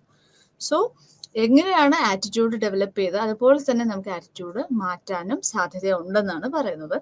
അപ്പം ഇതിൽ രണ്ട് രീതിയിലാണ് ആറ്റിറ്റ്യൂഡ് ചേഞ്ച്. അതാണ് ആറ്റിറ്റ്യൂഡ് ചേഞ്ചിന്റെ വേറൊരു വാക്കെന്ന് പറയുന്നത് പെർസുവേഷൻ എന്നാണ്. അപ്പം ആറ്റിറ്റ്യൂഡ് ചേഞ്ച് രണ്ട് രീതിയിൽ വരാം. കോൺഗ്രുവൻറ്റ് ചേഞ്ച്, അതായത് ഓൾറെഡി ഫേവറബിൾ ഉള്ള ആറ്റിറ്റ്യൂഡ് ആയിരുന്നു, പക്ഷെ അത് കൂടുതൽ ഫേവറബിൾ ആയി. അവരുടെ ഈ ഒരു പെരുമാറ്റം കൊണ്ട്, ഈ ഒരു ഗ്രൂപ്പിന്റെ ഈ ഒരു രീതിയിലുള്ള പെരുമാറ്റം കൊണ്ട് എനിക്ക് അവരോടുള്ള ഇഷ്ടവും അല്ലെങ്കിൽ ആ ഒരു പോസിറ്റീവ് ആറ്റിറ്റ്യൂഡ് വളരെയധികം കൂടി.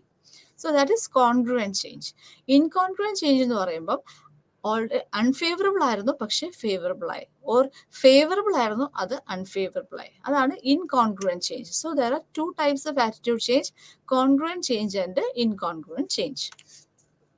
അടുത്ത പറയുന്നത് വാലൻസ്. വാലൻസ് എന്ന് പറയുന്നത് എനിക്ക് അതിനോട് പോസിറ്റീവാണ് നെഗറ്റീവാണ് ഫീലിംഗ്, അതാണ് വാലൻസ് എന്ന് ഉദ്ദേശിക്കുന്നത്. അതിന്റെ ഒരു ഡിഗ്രിയാണ് നമ്മൾ പറയുന്നത് valence. It refers to how positive or how negative one's judgement or feelings are towards an attitude object.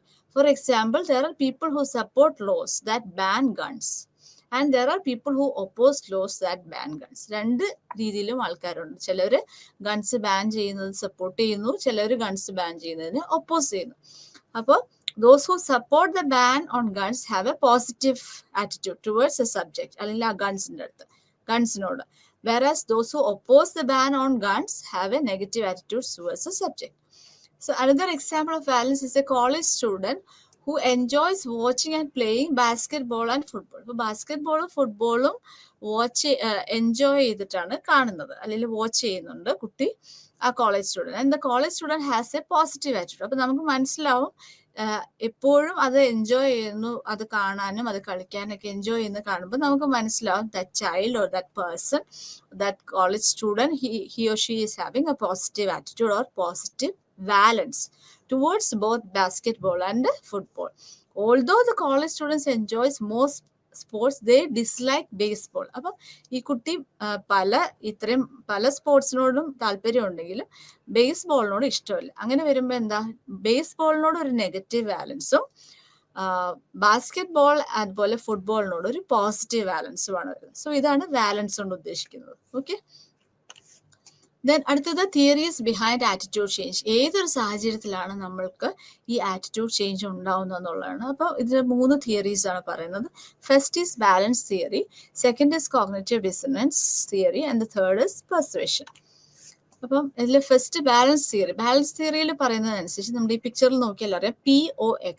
അതിൽ P എന്ന് പറയുന്നത് പെർസീവർ ആണ്, S എന്ന് പറയുന്നത് അനദർ പേഴ്സൺ ആണ്, ആൻഡ് X എന്ന് പറയുന്നത് ഒബ്ജക്റ്റ് ഓഫ് പെർസെപ്ഷൻ ആണ്. അപ്പം ഇതിൽ Pക്ക് 2 വ്യക്തികൾ 3 വ്യക്തികളാണെന്ന് നിങ്ങൾ സങ്കല്പിക്കുക. അതിനകത്ത് Pക്ക് Oയിനോട് സ്നേഹമുണ്ട്, Xനോട് സ്നേഹമുണ്ട്, Oയ്ക്കും Xനും അങ്ങോട്ടും ഇങ്ങോട്ടും സ്നേഹമുണ്ട്. So it's A balanced state. ഇനി Pക്ക് Oയിനോടും Xനോടും നെഗറ്റീവ് ആറ്റിറ്റ്യൂഡാണ്, പക്ഷെ അവർ തമ്മിൽ നല്ല കൂട്ടാണ്, അതും എന്നെ ബാധിക്കത്തില്ല. അടുത്തത് Pക്ക് Oയിനോട് നെഗറ്റീവ് ആറ്റിറ്റ്യൂഡാണ്, പക്ഷെ Pക്ക് Xനോട് പോസിറ്റീവ് ആറ്റിറ്റ്യൂഡാണ്, പക്ഷെ Xന് Oയിനോട് നെഗറ്റീവ് ആറ്റിറ്റ്യൂഡാണ്. അപ്പം എനിക്ക് അവിടെ പ്രശ്നം വരുന്നില്ല. ദെൻ Pക്ക് Oയിനോട് പോസിറ്റീവ് ആറ്റിറ്റ്യൂഡാണ്, പക്ഷെ Xനോട് നെഗറ്റീവ് ആറ്റിറ്റ്യൂഡാണ്, പക്ഷെ Oയ്ക്കും Xനോട് നെഗറ്റീവ് ആറ്റിറ്റ്യൂഡാണ്. അങ്ങനെ വരുമ്പോഴും ഞാനൊരു ബാലൻസ്ഡ് സ്റ്റേറ്റിലാണ്, എനിക്ക് മാറേണ്ട കാര്യമില്ല, അല്ലെങ്കിൽ എനിക്ക് മാറ്റി ചിന്തിക്കേണ്ട ആവശ്യം വരുന്നില്ല. പക്ഷേ എനിക്ക് എപ്പോഴാണ് അൺബാലൻസ്ഡ് സ്റ്റേറ്റ് വരുന്നത്? എനിക്ക് എൻ്റെ ഒരു ഫ്രണ്ടിനെ ഇഷ്ടമാണ്, പക്ഷെ എനിക്ക് മറ്റേ ആളോട് ഇഷ്ടമല്ല. പക്ഷെ ഈ മറ്റേ രണ്ടുപേരും അവർ തമ്മിൽ ഫ്രണ്ട്സ് ആണ്. അങ്ങനെ വരുമ്പം എനിക്ക് ഒരു അൺബാലൻസ്ഡ് സ്റ്റേറ്റിലാണ്. എനിക്ക് Oയിനെ ഇഷ്ടമാണ്, എനിക്ക് Xനെ ഇഷ്ടമല്ല, പക്ഷെ Xും Oയും ഭയങ്കര ഫ്രണ്ട്സാണ്. അപ്പം എനിക്കൊരു അൺബാലൻസ്ഡ് സ്റ്റേറ്റോടെ വരുന്നു. അടുത്തത് എനിക്ക് Oയിനെയും ഇഷ്ടമാണ്, Xനെ ഇഷ്ടമാണ്, പക്ഷെ അവർ തമ്മിൽ കണ്ടുകൂടാ, അല്ലെങ്കിൽ അവർ തമ്മിൽ പിണക്കമാണ്, അപ്പോഴും എനിക്കൊരു അൺബാലൻസ്ഡ് സ്റ്റേറ്റ് ആണ്. ദെൻ അടുത്തത് എനിക്ക് Oയിനെ ഇഷ്ടമല്ല, Xനെ ഇഷ്ടമാണ്, പക്ഷെ Oയിനും Xനും തമ്മിൽ കൂട്ടാണ്. അങ്ങനെ വരുമ്പോഴും ഞാൻ അൺബാലൻസ്ഡ് ആണ്. ദെൻ എനിക്ക് Oയിനെ ഇഷ്ടമല്ല, Xനെ ഇഷ്ടമല്ല, Oയ്ക്കും Xനും അങ്ങോട്ടും ഇങ്ങോട്ടും ഇഷ്ടമല്ല. അങ്ങനെ വരുമ്പോഴും ഞാനൊരു അൺബാലൻസ്ഡ് സ്റ്റേറ്റിലാണ്. അപ്പോൾ എപ്പോൾ ഒരു അൺബാലൻസ്ഡ് സ്റ്റേറ്റ് വരുന്നു, അപ്പോൾ ഞാൻ ബാലൻസ് ചെയ്യാനായിട്ട് അല്ലെങ്കിൽ റീസ്റ്റോർ ചെയ്യാൻ വേണ്ടിയിട്ട് ഞാൻ ശ്രമിക്കും. അപ്പം അതനുസരിച്ച് എൻ്റെ ആറ്റിറ്റ്യൂഡിൽ ചേഞ്ച് സംഭവിക്കും. ഓക്കെ. അടുത്തത് cognitive dissonance theory. Cognitive dissonance തിയറിയിൽ പറയുന്നത് എൻ്റെ ആറ്റിറ്റ്യൂഡും എൻ്റെ ബിഹേവിയറും തമ്മിൽ വ്യത്യാസങ്ങൾ സംഭവിച്ചാൽ അപ്പോൾ എനിക്ക് ഒരു ഡിസണൻസ് ഫീൽ ചെയ്യും, ഒരു ഇൻകോൺഗ്രുവൻസ് ഫീൽ ചെയ്യും. അപ്പം ഞാൻ ഏതെങ്കിലും രീതിയിൽ ഇതിനൊന്ന് മാനേജ് ചെയ്ത് ഈ വരുന്ന ഡിസ്ട്രെസ്സിനെ ഞാനൊന്ന് കൈകാര്യം ചെയ്യും. For example, many people smoke even when they know the smoking can increase the risk of cancer. അപ്പം എനിക്ക് കോഗ്നിറ്റീവ് ലെവലിൽ അറിയാം ഇതൊരു ക്യാൻസർ ഉണ്ടാക്കും എന്ന് എനിക്കറിയാം, പക്ഷെ എന്നാലും ഞാൻ സ്മോക്ക് ചെയ്യുന്നു. അപ്പം എനിക്ക് അറിയാം, എനിക്ക് ഒരു എഫക്റ്റീവ് കമ്പോണൻറ്റും ബിഹേവിയർ കമ്പോണൻറ്റും തമ്മിൽ അവിടെ ഒരു കോൺഫ്ലിക്റ്റ് വരികയാണ് ചെയ്യുന്നത്. ഓക്കെ. അപ്പം ഞാൻ അവിടെ എനിക്ക് മാറ്റി ചിന്തിച്ചാണ് എനിക്ക് അതിൽ നിന്നൊരു ഒരു ബാലൻസ്ഡ് സ്റ്റേറ്റിലേക്ക് ഞാൻ വരാനായിട്ട് ശ്രമിക്കുക. സോ അപ്പോൾ അവിടെ ഒരു ആറ്റിറ്റ്യൂഡ് ചേഞ്ചിന്റെ ആവശ്യം വരുന്നു. അപ്പോൾ ഇവൻച്വലി ഞാൻ ആ സ്മോക്കിംഗ് ഒന്നില്ലെങ്കിൽ കുറയ്ക്കണം, അല്ലെങ്കിൽ ക്യാൻസർ വരും എന്നുള്ള ഒരു വിശ്വാസത്തിൽ നിന്ന് ഞാൻ മാറണം. ഓക്കെ. അപ്പോൾ എപ്പോഴും ഈ ഒരു കോഗ്നിറ്റീവ് ഡിസണൻസിലൂടെ ഒന്നില്ലെങ്കിൽ എൻ്റെ ബിലീഫ് മാറ്റുക, അല്ലെങ്കിൽ എൻ്റെ ബിഹേവിയർ മാറ്റുക, അല്ലെങ്കിൽ ആ ഒരു ബിഹേവിയറിനെ കുറിച്ചുള്ള എൻ്റെ ഒരു പെർസെപ്ഷൻ മാറ്റുക. ഇങ്ങനെ 3 രീതിയിലാണ് എനിക്ക് ഡിസണൻസ് പോസിബിൾ ആവുന്നത്. ഈ ഡിസണൻസിൽ നിന്ന് ഞാൻ റെഡ്യൂസ് ചെയ്യുന്നത് ഈ 3 രീതിയിലാണ്. ഇതിൽ നോക്കുക, ചേഞ്ചിങ് ബിലീഫ് എന്ന് പറയുമ്പോൾ ഒന്നില്ലെങ്കിൽ സ്മോക്കിംഗ് ക്യാൻസർ വരത്തില്ല എന്ന് ഞാൻ വിചാരിക്കും. So change the belief that smoking won't cause cancer. Then അടുത്തത് ചേഞ്ചിങ് ബിഹേവിയർ, ഞാൻ സ്മോക്കിംഗ് ഈവൻച്വലി അങ്ങ് സ്റ്റോപ്പ് ചെയ്യും, അല്ലെങ്കിൽ ഞാൻ ബിഹേവിയറിലെ ആ ഒരു പെർസെപ്ഷൻ മാറ്റും. For example, a person who smokes even after knowing that the smoking can cause cancer may continue to smoke with the reasoning that he smokes to avoid the stress. അപ്പോൾ അവൾ stress കുറയ്ക്കാൻ വേണ്ടിയിട്ടല്ലേ smoke ചെയ്യുന്നത്, അല്ലെങ്കിൽ ഫ്രണ്ട്സിൻ്റെ കൂടെ മാത്രമല്ലേ smoke ചെയ്യുന്നുള്ളൂ. ഇങ്ങനെ നമ്മളെ തന്നെ നമ്മളുടെ ഒരു സെൽഫ് ഇമേജിനെ അല്ലെങ്കിൽ നമ്മുടെ ഒരു ഈഗോനെ പ്രൊട്ടക്ട് ചെയ്ത് നമ്മൾ കൊണ്ടുപോകുന്നു. ഓക്കെ. അങ്ങനെ വരുമ്പോഴും ഞാനൊരു ആ ഡിസണൻസ് റെഡ്യൂസ് ചെയ്യാനായിട്ട് ശ്രമിക്കുന്നു. സോ ഇതാണ് കോഗ്നിറ്റീവ് ഡിസണൻസ് തിയറിയിൽ പറയുന്നത്. ഈ കോഗ്നിറ്റീവ് ഡിസണൻസ് തിയറി നമുക്ക് 3 ആസ്പെക്ട്സ് ആണ് പറയുന്നത്. ഒന്ന്, forced compliance behaviour. For example, എൻ്റെ ഒരു ഫ്രണ്ടാണ്, ആ ഫ്രണ്ട് ആയതുകൊണ്ട് മാത്രം അവൻ്റെ അല്ലെങ്കിൽ അവളുടെ ഒരു ഹൊറിബിൾ സിംഗിങ്ങിനെ ഞാൻ ഫേസ് ചെയ്യേണ്ടി വന്നു.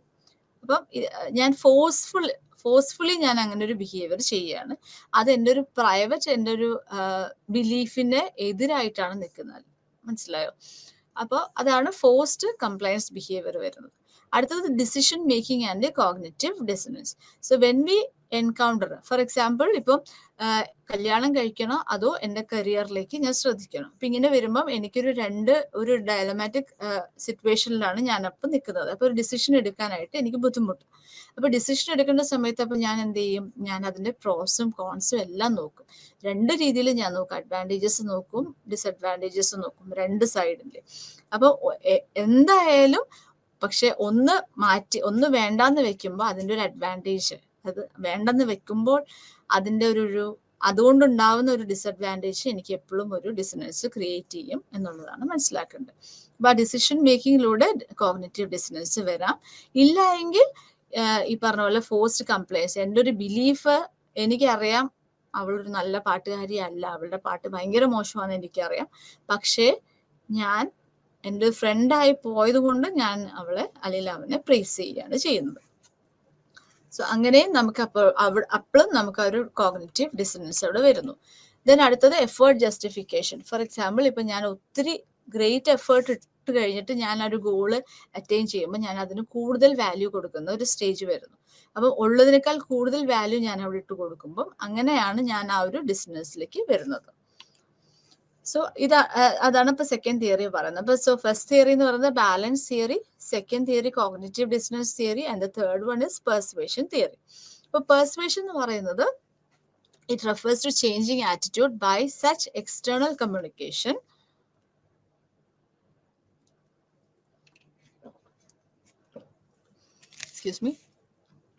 So persuasion refers to changing attitude by such external communication, either in person or through mass media, either in text or through multimedia.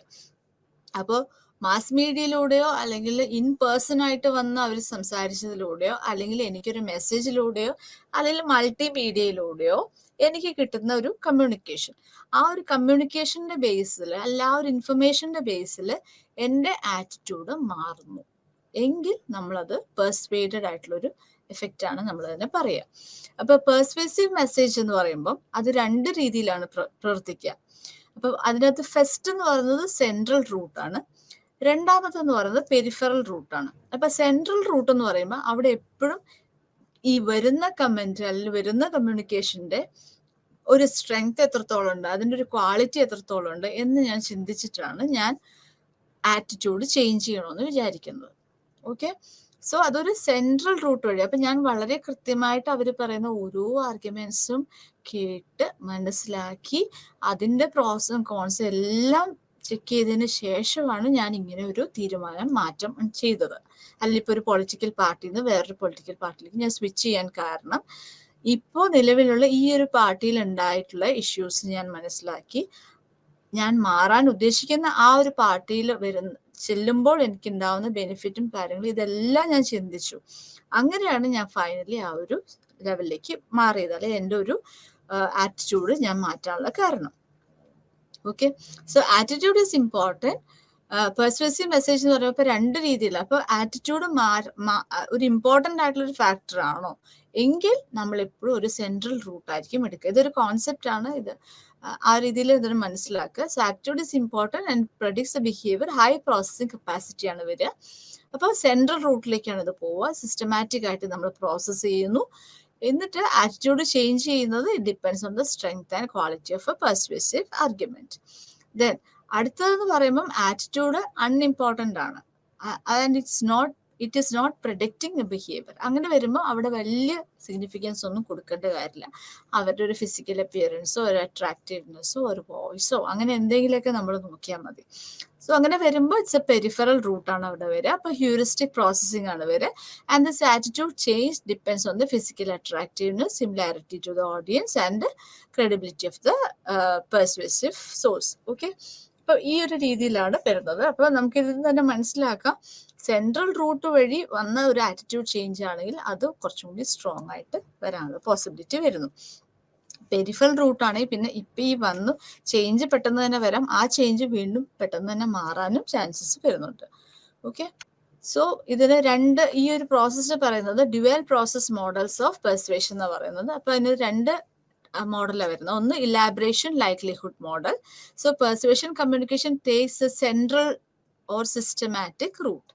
High elaboration conditions when the target person is willing and has high processing capacity to process the content of the message. For example, അടുത്ത വർഷം മുതൽ tuition fees കൂട്ടുകയാണ് കേട്ടോ.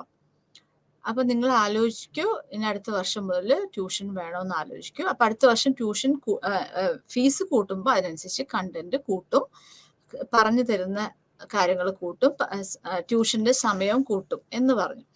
Okay, അപ്പം അങ്ങനെ വരുമ്പോൾ അപ്പൊ ഈ ട്യൂഷൻ ഫീസ് കൂട്ടും എന്ന് പറയുമ്പോൾ ഞാൻ നോർമലി എന്താണ്, ഞാൻ ചെയ്യുന്നില്ല അല്ലെങ്കിൽ ഞാൻ പോകുന്നില്ല എന്നാ. പക്ഷെ അവിടെ കണ്ടന്റ് കൂടുതലുണ്ട്, നെക്സ്റ്റ് ഇയർ വരുമ്പം എനിക്ക് ടഫ് ആയിരിക്കും സിലബസ്, ഇങ്ങനെ ഒരുപാട് കാര്യങ്ങൾ ഞാൻ ചിന്തിക്കുന്നുണ്ട്. സോ ഹൈ പ്രോസസ്സിംഗ് കപ്പാസിറ്റി അവിടെ ആവശ്യം വരുന്നു.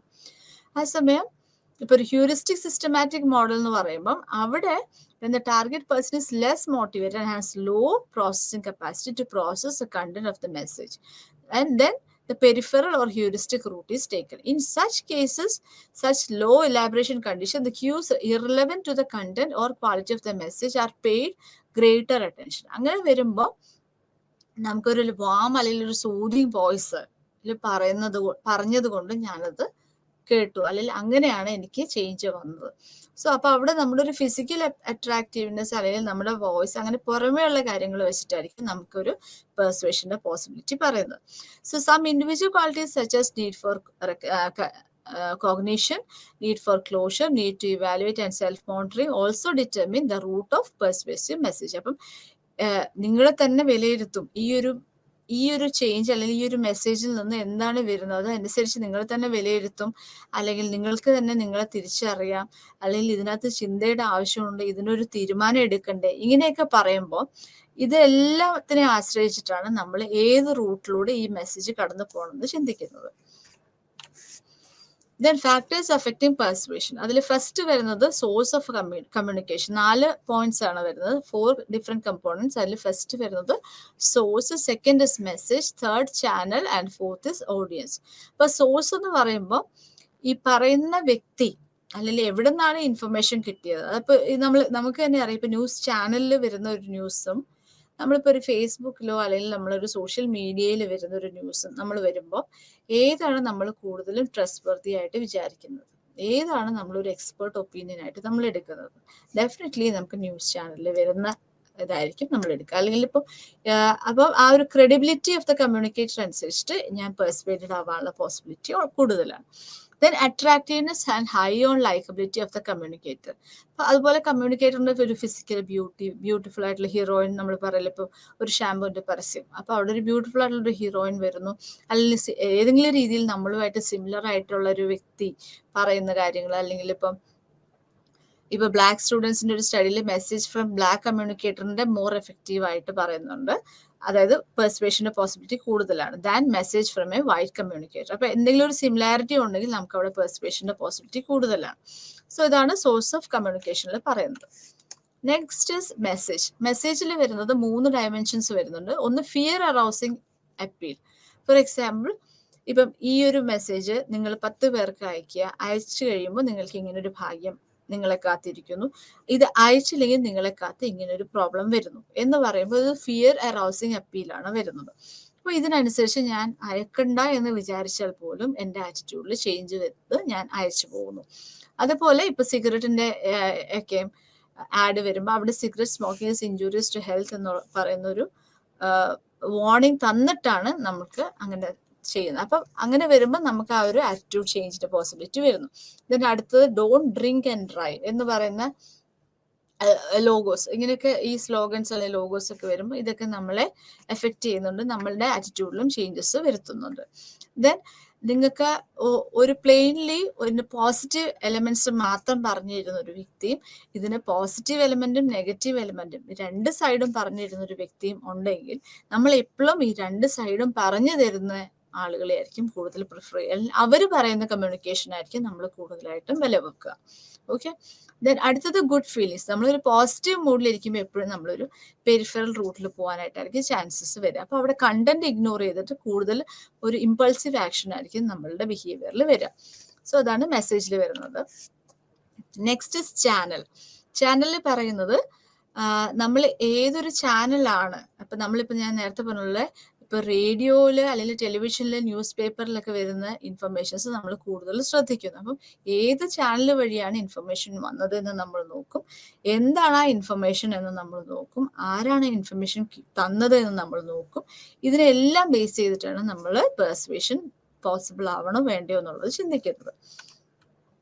അതുപോലെ ആരിലേക്കാണ് ആ ഇൻഫർമേഷൻ പോകുന്നത്. ഇപ്പൊ ചില ആളുകൾ high self esteem, high self confidence, അതുപോലെ അഗ്രസീവ് ആയിട്ടുള്ള ആളുകളാണെങ്കിൽ അവര് ആറ്റിറ്റ്യൂഡ് ചേഞ്ചിന്റെ ഒരു പോസിബിലിറ്റി കുറവായിരിക്കും. അവർ ചിലപ്പോൾ നമ്മൾ അങ്ങോട്ട് പറയുമ്പോൾ തിരിച്ച് നമ്മുടെ അടുത്ത് ഇങ്ങോട്ട് ആർഗ്യൂ ചെയ്തിട്ട് മേ ബി നമ്മളെ തന്നെ പെർസ്വേഡ് ചെയ്ത് മാറ്റാനായിട്ടും പോസിബിലിറ്റി ഉണ്ട്. സോ അങ്ങനെയുള്ള ഹൈ സെൽഫ് എസ്റ്റീം അല്ലെങ്കിൽ ഹൈ സെൽഫ് കോൺഫിഡൻ്റ് ആയിട്ടുള്ള ആളുകളാണെങ്കിൽ പെർസ്വേഷൻ കുറച്ച് കുറവാവാനാണ് ചാൻസസ് വരുന്നത്. Furthermore people in formational age, അതുപോലെ നമ്മൾ എപ്പോഴും പെർസ്വേഷൻ കൂടുതലും നമ്മൾ കാണുന്നത് ഫോർമേഷണൽ ഏജിൽ വരുന്ന ആളുകൾ, അതുപോലെ അഡോളസെന്റ് ഗ്രൂപ്പ്, ഏർലി അഡൾട്ട്സ്, ഇവരായിരിക്കും കൂടുതൽ സസെപ്റ്റബിൾ ആവുക to persuasion than older audience. അപ്പോൾ ഓൾഡർ ഓഡിയൻസ് എന്ന് പറയുമ്പോൾ അവർ കുറച്ചും കൂടി ഒരു റിജിഡ് ലെവലിലായിരിക്കും അവർ നിൽക്കുക. മറ്റവരായിരിക്കും ഓരോ പരീക്ഷണ എക്സ്പെരിമെന്റേഷൻ പീരീഡ് ആകുമ്പോൾ അവർ ഓരോന്നും ഇങ്ങനെ പറയുന്നതിനനുസരിച്ച് ആ ആറ്റിറ്റ്യൂഡിൽ ചേഞ്ചസ് കാണാനുള്ള പോസിബിലിറ്റി കൂടുതലാണ്. Okay, these are some of the factors affecting പെർസ്വേഷൻ.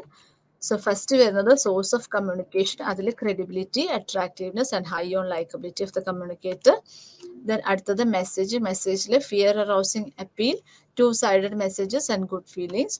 അടുത്തത് ചാനലിൽ ഏത് ചാനൽ വഴിയാണ് നമുക്ക് ആ ഇൻഫർമേഷൻ വരുന്നത് എന്നുള്ളത്. ദെൻ അടുത്തത് ഓഡിയൻസിൽ പറയുമ്പോൾ അവർ ഏത് ഏജ് ഗ്രൂപ്പിലുള്ള ആളുകളാണ്. അത് നമുക്കറിയാം, ഏജ് കൂടുന്തോറും നമ്മുടെ റിജിഡിറ്റി അല്ലെങ്കിൽ കൺസർവേറ്റിസം ഇൻ തിങ്കിങ് കൂടുതലായിരിക്കും എന്നുള്ളത്. അപ്പൊ പൊതുവെ ഏജ് നമ്മൾ നോക്കുമ്പോൾ അഡോളസെന്റ് ആൻഡ് ഏർലി അഡൾട്ട്സ് ആയിരിക്കും more susceptible to persuasion when compared to older audience. Okay, then എങ്ങനെയാണ് ഈ പെർസ്വേഷനിൽ നിന്ന് നമുക്ക് റെസിസ്റ്റൻസ് കിട്ടുക? അപ്പം എങ്ങനെ നമുക്ക് ഇപ്പം ഒരാളെ എൻ്റെ ആറ്റിറ്റ്യൂഡിനെ മാറ്റാൻ ശ്രമിക്കുകയാണെങ്കിൽ എങ്ങനെയാണ് ഞാൻ അതിനെ തരണം ചെയ്ത് നിൽക്കുന്നത്?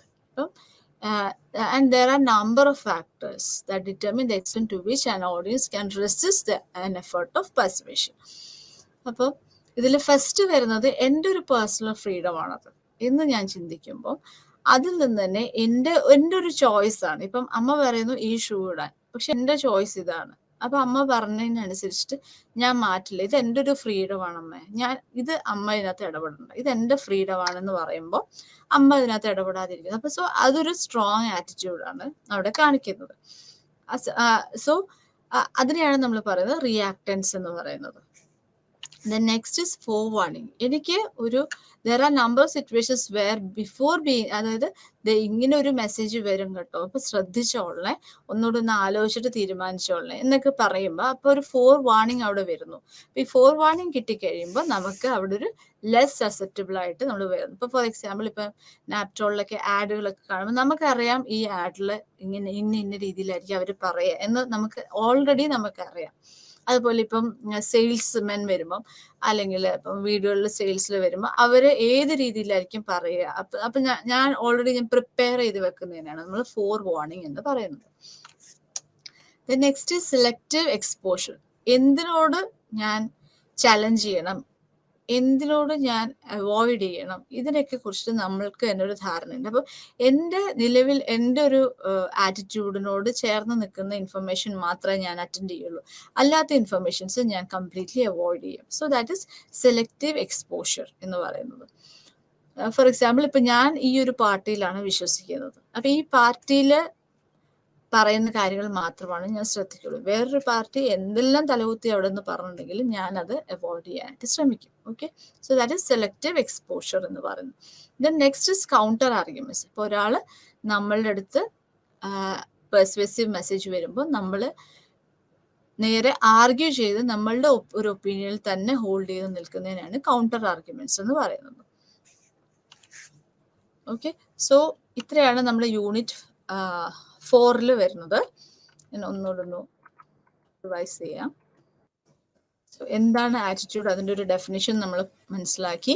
ദെൻ അതിൻ്റെ ഡെഫിനിഷൻ്റെ മീനിങ് നമ്മൾ കണ്ടു. സ്ട്രക്ചർ ഓഫ് ആറ്റിറ്റ്യൂഡ് പറഞ്ഞു. അപ്പോൾ അതിനകത്ത് 3 കമ്പോണൻസ് ആണ് ഇപ്പൊ ലേറ്റസ്റ്റ് ആയിട്ട് പറയുന്നത്. ഫസ്റ്റ് 1 ഡയമെൻഷനിലായിരുന്നു, ദെൻ അടുത്തത് 2 ഡയമെൻഷനിൽ അഫക്റ്റീവ് ആൻഡ് കോഗ്നിറ്റീവ് കമ്പോണന്റ് ആയിരുന്നു. 3 ഡയമെൻഷൻ വന്നപ്പോൾ affective, cognitive and behavioural component അവിടെ പറഞ്ഞു. ദെൻ അടുത്തത് components of types of attitude ആയിരുന്നു. ടൈപ്സ് ഓഫ് ആറ്റിറ്റ്യൂഡിൽ എക്സ്പ്ലിസിറ്റ് ആറ്റിറ്റ്യൂഡും പറയുന്നു, ഇംപ്ലിസിറ്റ് ആറ്റിറ്റ്യൂഡും പറഞ്ഞു. ദെൻ അടുത്തത് ഫങ്ഷൻസ് ഓഫ് ആറ്റിറ്റ്യൂഡ് ആണ്. ആറ്റിറ്റ്യൂഡ് 4 ഫങ്ഷൻസ് ആണ് ബേസിക്കലി പറയുന്നത്. Affective and instrumental function, knowledge function, self expressive function, ego defensive function. അടുത്തത് ആറ്റിറ്റ്യൂഡ് ഫോർമേഷൻ ആണ്. ഇതിൽ പല ഫാക്ടേഴ്സ് പറയുന്നുണ്ട്. അതിൽ ഒരു ഫാക്ടർ എന്ന് പറയുന്നത് മിയർ എക്സ്പോഷർ, അടുത്തത് പേഴ്സണൽ എക്സ്പീരിയൻസ്, അടുത്തത് classical conditioning, then operant conditioning, observational learning, then finally genetic factors പറയുന്നുണ്ട്. ദെൻ എങ്ങനെയാണ് ആറ്റിറ്റ്യൂഡ് ചേഞ്ച് സംഭവിക്കുന്നത്? ആറ്റിറ്റ്യൂഡ് ചേഞ്ച് 2 രീതിയിലുണ്ട്. ഒന്ന് കോൺഗ്രുവന്റ് ചേഞ്ച്, 2 ഇൻകോൺഗ്രുവന്റ് ചേഞ്ച്. ദെൻ വാലൻസ് എന്ന് പറയുന്ന ഒരു ഫാക്ടറിനെ പറ്റി, ഒരു ടേമിനെ പറ്റി പറയുന്നത് വാലൻസ് എന്ന് പറയുന്നത് it refers to how positive or how negative one's judgement or feelings are towards an attitude object. Then theories behind attitude change പറയുന്നു. അതിലകത്ത് 3 തിയറീസ് ആണ് മേജർ ആയിട്ട് പറയുന്നത്. ഒന്ന് balance theory, 2 cognitive dissonance theory, 3 persuasion. Balance തിയറിയിൽ POX ഹെയ്ഡറിന്റെ ആണ് balance theory. Then അടുത്തത് കോഗ്നിറ്റീവ് ഡിസണൻസ് തിയറി. അപ്പം നമ്മളുടെ ആറ്റിറ്റ്യൂഡും ബിഹേവിയറും തമ്മിൽ, അല്ലെങ്കിൽ ബിലീഫും ബിഹേവിയറും തമ്മിലെല്ലാം ഇൻകൺസിസ്റ്റൻസീസ്, ഇൻകോഹറൻസ് വരുമ്പോൾ ഉണ്ടാവുന്ന ഒരു ഡിസ്ട്രസ് ആണ്. അതിനെയാണ് നമ്മൾ കോഗ്നിറ്റീവ് ഡിസണൻസ് എന്ന് പറയുന്നത്. ദെൻ അടുത്തത് പെർസ്വേഷൻ ആണ്. പെർസ്വേഷനിൽ 2 മോഡൽ പറയുന്നുണ്ട്. ഡ്യുവൽ പ്രോസസ് മോഡൽ, അതിൽ ഹ്യൂറിസ്റ്റിക് സിസ്റ്റമിക് മോഡലും, ദെൻ അടുത്തത് സെൻട്രൽ റൂട്ട്, പെരിഫറൽ റൂട്ട് പറയുന്നുണ്ട്. Elaborate likelihood model and heuristic systemic model. Then factors affecting പെർസ്വേഷനിൽ source of communication, message, channel and audience. Then എങ്ങനെയാണ് നമ്മൾ പെർസ്വേഷനെ റെസിസ്റ്റ് ചെയ്യുന്നത്? ഒന്ന് reactance, then forewarning, selective exposure, counter arguments. Okay. Then അടുത്തത് unit 5 attitude and attitude behaviour. Attitude and behaviour. അപ്പം ഈ ആറ്റിറ്റ്യൂഡും ബിഹേവിയറും തമ്മിലുള്ള റിലേഷൻഷിപ്പാണ് നമ്മൾ നോക്കുന്നത്.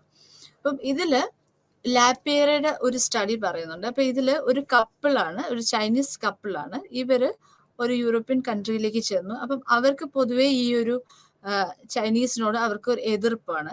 പക്ഷെ ഈ കപ്പിള് അവിടെ ചെന്നപ്പോൾ ഒത്തിരി റെസ്റ്റോറൻറ്റ്സിൽ കയറിയിട്ട് അതിനകത്തൊരു 92% റെസ്റ്റോറൻറ്റ്സ് എല്ലാവരും ഇവരോട് വളരെ നല്ല രീതിയിലാണ് ബിഹേവ് ചെയ്തത്. പിന്നീട് ഇവരുടെ അടുത്ത് റിട്ടേൺ ആയിട്ട് നമ്മൾ ചോദിക്കുകയാണ്, ഇങ്ങനെ ഒരു കപ്പിള് വന്നിട്ട് അവരോട് എങ്ങനെയാണ് നിങ്ങൾ ബിഹേവ് ചെയ്തതെന്ന് ചോദിക്കുമ്പോൾ ഓൾമോസ്റ്റ് എല്ലാവരും തന്നെ പറയും, ഇല്ല ഞങ്ങൾ അവരെ ഇൻവൈറ്റ് ചെയ്തില്ല, അല്ലെങ്കിൽ അവരോട് ഒരു പോസിറ്റീവ് ബിഹേവിയർ കാണിച്ചില്ലെന്നാണ് പറയുന്നത്. അപ്പം ഈ ആറ്റിറ്റ്യൂഡ്, നമ്മൾ കാണിക്കുന്ന ബിഹേവിയറും നമ്മളുടെ ആറ്റിറ്റ്യൂഡും തമ്മിൽ എപ്പോഴും എങ്ങനെയാണ് റിലേഷൻഷിപ്പ് വരുന്നത്, എപ്പോഴും നമ്മുടെ ആറ്റിറ്റ്യൂഡ് റിഫ്ലക്റ്റ് ചെയ്യുന്നുണ്ടോ നമ്മുടെ ബിഹേവിയറിൽ എന്നുള്ളതാണ് നമ്മൾ മനസ്സിലാക്കുന്നത്. അപ്പം ഇതിൽ കുറച്ച് ഫാക്ടേഴ്സ് പറയുന്നുണ്ട്. there are some factors that affect the relationship between attitude and behavior. അപ്പൊ ഒന്ന് പറയുന്നത് ആറ്റിറ്റ്യൂഡ് സ്പെസിഫിസിറ്റി എന്നാണ്.